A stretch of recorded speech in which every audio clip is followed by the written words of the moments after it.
entrevista con el comandante Iván Márquez del Secretariado del Estado Mayor Central de las FARC-EP, de las montañas de Colombia. Compañero Iván Márquez, las FARC en los últimos días han ocupado un espacio muy largo en la media en todo el mundo con la liberación de los 2 prisioneros que se ha hecho por estos días. ¿A qué debe esta posición unilateral de las FARC de la liberación de los prisioneros? ¿Cuál es el objetivo que las FARC tenían con esta liberación?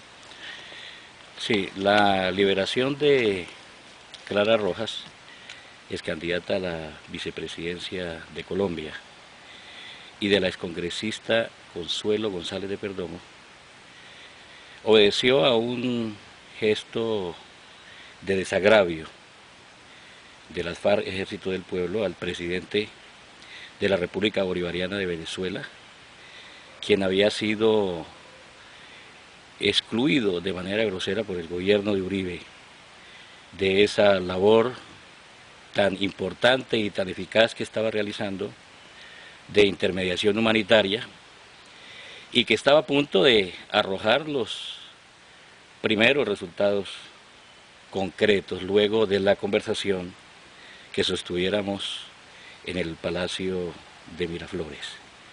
Es un gesto unilateral, como muy bien usted lo ha señalado.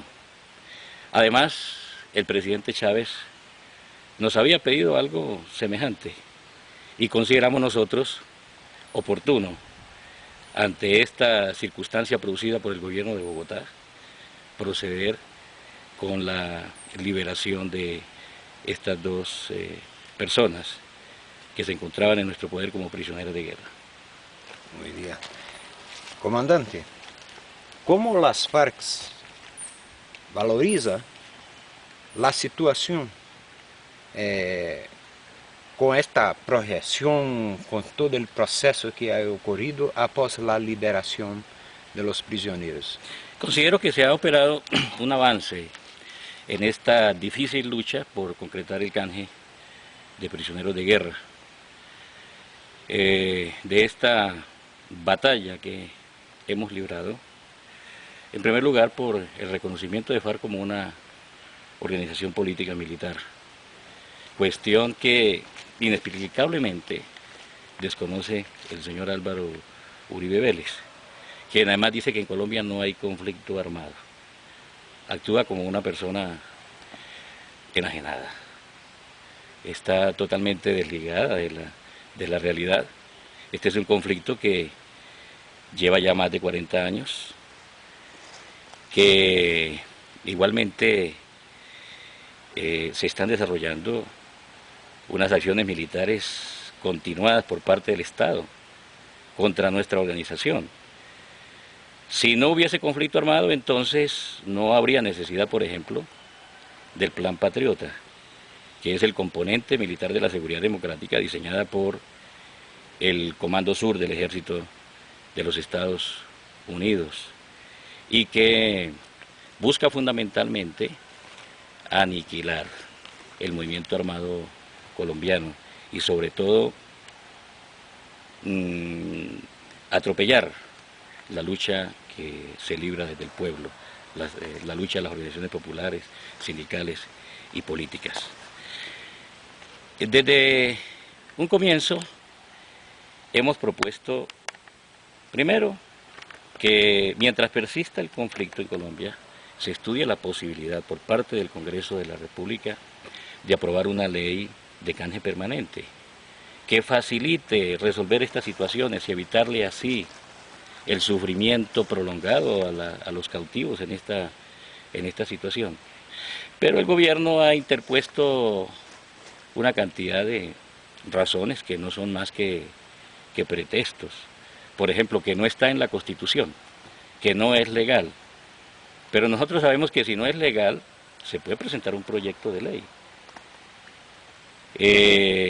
También si el problema se remite a que no está dentro de los lineamientos constitucionales, pues el Congreso puede, también está facultado para ello, aprobar un acto legislativo, un proyecto de acto legislativo, presentar un proyecto de acto legislativo que permita la aprobación de una medida de esta naturaleza con carácter constitucional, pero se ha negado.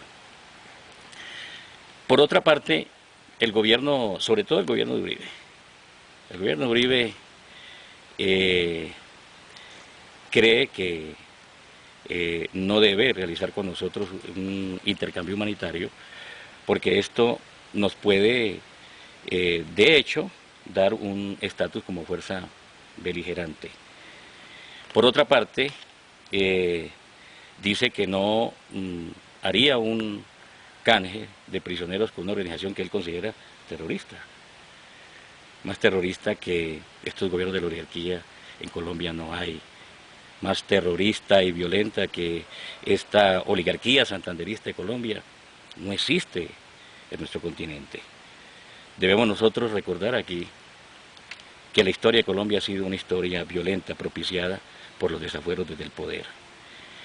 Que en la década del 50, luego del asesinato del gran caudillo popular, liberal, Jorge Eliezer Gaitán, la oligarquía liberal conservadora propició el enfrentamiento civil en el que murieron alrededor de unos 300.000 ciudadanos.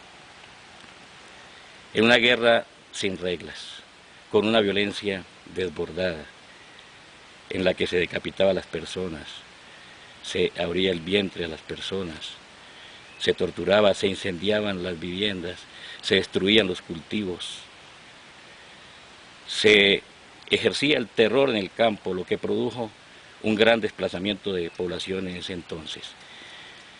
Esta ha sido la práctica de esta oligarquía colombiana, la violencia, ha sido la práctica cotidiana de esta oligarquía colombiana, cuando las FARC, en el marco de las conversaciones de paz con el gobierno de Belisario Betancur, lanzaron un nuevo movimiento político que se llamó la Unión Patriótica.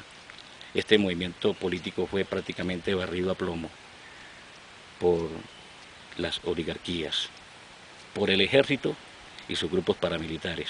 Alrededor de unos 5.000 militantes y dirigentes de la Unión Patriótica fueron asesinados. Esta es una oligarquía intolerante, intransigente, que no permite la oposición política. El opositor político en Colombia es asesinado, sencillamente, y si no, pues es sometido a presiones que lo obligan a salir del país o sencillamente al desplazamiento. Es una situación grave, es una situación muy terrible, pero los que hoy nos acumulan a nosotros ese calificativo, los que hoy nos designan como terroristas nosotros, son los verdaderos terroristas.